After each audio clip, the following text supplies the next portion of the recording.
Yo, what is going on everyone? Welcome back to the channel, and in this video I'm going to be discussing about the Rosie II variant that we all received by completing the community challenge from the Blitzkrieg event within World War II. But before I do that, if you guys haven't really been on World War II lately, or if you guys haven't really played the game in a while but are thinking about coming back and trying it out once again, well, make sure to stop by and check your mailbox, because in that mailbox you're going to be receiving some of the things that we've gotten through this community challenge, and some of the things that we've gotten are things such as emblems, calling cards, weapon charms, special helmets, and like I said, the Rosie II variant, which is basically a brand new variant for the grease gun. Now, personally, when I first saw this variant and started using it while playing this within game, it actually looks really nice in my opinion, and that's one of the things I actually wanted to talk about within this video. Now, obviously, I can't really talk too much about the weapon variant itself besides the way it looks, because this weapon variant doesn't change anything about the way that this weapon performs, and that's one of the things that I really want to focus on within this video. So with Black Ops 4 coming up this October, there's going to be a lot of new content that's going to be continuously being added to the game.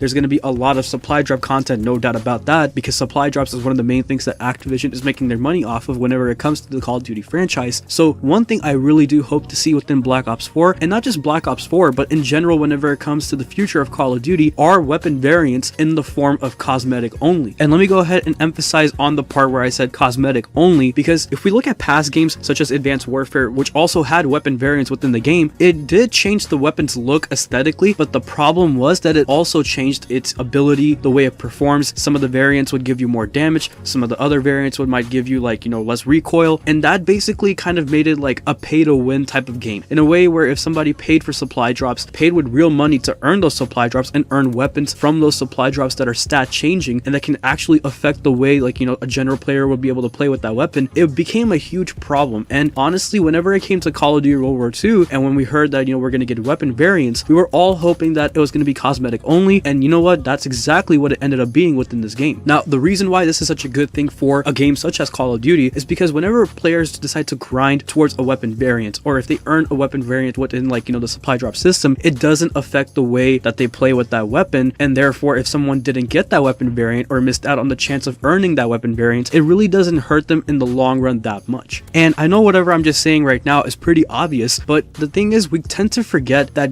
just because a weapon is being changed aesthetically doesn't mean it's losing its value or people losing their interest in wanting to go after that variant. Because if we take a look at games such as Fortnite right now, Fortnite is dominating it whenever it comes to the video game industry, like I said many times in my past videos whenever I did mention Fortnite. But look at the way the game runs. The game is free to play, but at the same time what it does, it makes its money off of skins, the way the characters look, the way your parachute looks whenever you're coming into the map. It's all based on cosmetic only, and players are really into that right now. Not to mention, whenever you think about it, whenever we get these new variants such as the Rosie II variant for the grease gun, well, it kind of makes it feel like you're playing with a whole different weapon, even though it's that same weapon. For example, with the grease gun, I'm playing with the grease gun, but with the Rosie II variant, it feels like I'm playing with a whole nother weapon. And if you really think about it, whenever it comes to the other weapons that have come to the game, such as the Sten or the Sterling, and something like the Type 100, they're all basically in a way the same weapon, except they kind of have different stats, because of course they're different weapons, but aesthetically they kind of look very similar to one another. And basically what I'm trying to say is that weapon variants that are only aesthetically different and not stat changing different, well, they still actually add some value to the game, because it makes you feel like that you're playing with a whole nother weapon, when in actuality it's the same weapon and it's not really affecting the way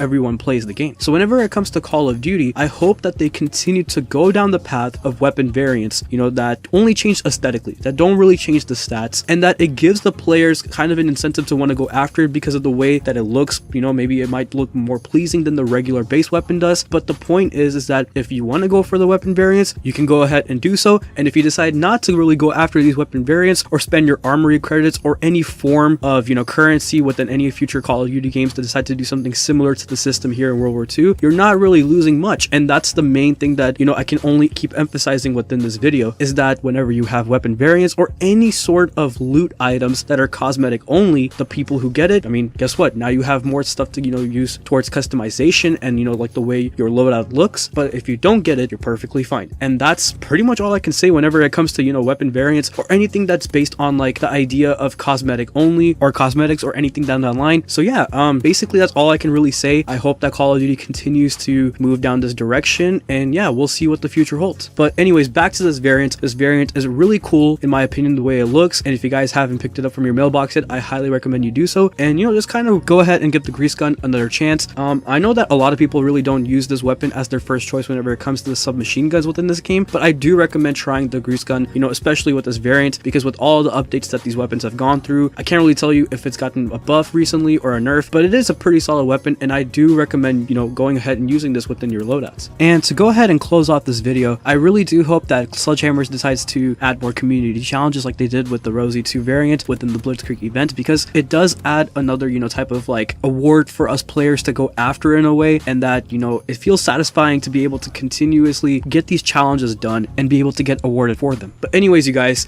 I think that's it for this video. I just wanted to make a quick video talking about the weapon variant, what my ideas are, and how I feel about, you know, certain weapon variants coming to games in future Call of Duty games, that is. And yeah, that's pretty much all I have to say. So if you guys enjoyed the video, please leave a like, comment, subscribe, and click the bell icon so you'll never miss an upload. Follow me on my social media accounts to stay connected, and I will talk to you guys in the next video. Take care of yourselves, and bye.